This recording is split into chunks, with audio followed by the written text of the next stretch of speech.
After one of the coldest winters in Midwest history, saying the phrase polar vortex will probably send some people into a panic. It will only, however, make meteorologists roll their eyes. The fact of the matter is that the polar vortex is a real thing, but even though it's going to be getting much colder, we won't see it making its way down to Missouri.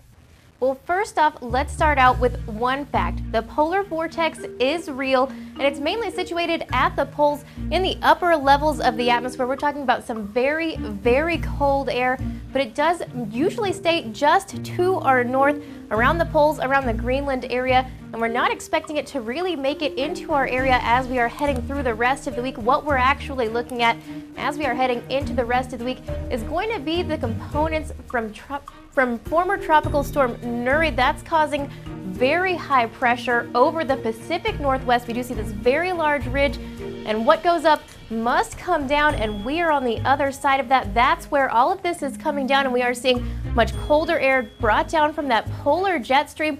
You do see these much cooler temperatures beginning to make their way down, so that polar jet stream actually just a barrier for some very cold air, and that's our main influence as we head through the rest of the winter for our winter weather. So if we do see these very cold temperatures, typically not from the polar vortex, they are, however, influenced by the polar vortex, but we're mainly seeing that from the polar jet that's dropping down that much colder air into the Midwest.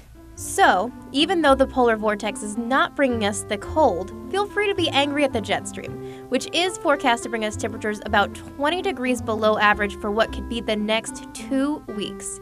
Or, if you just really want to blame the polar vortex, we have our own here at Fox 26. That was actually my nickname in high school because I was so cool. They called me Polar Vortex. For Fox 26, I'm Cecilia Reeves.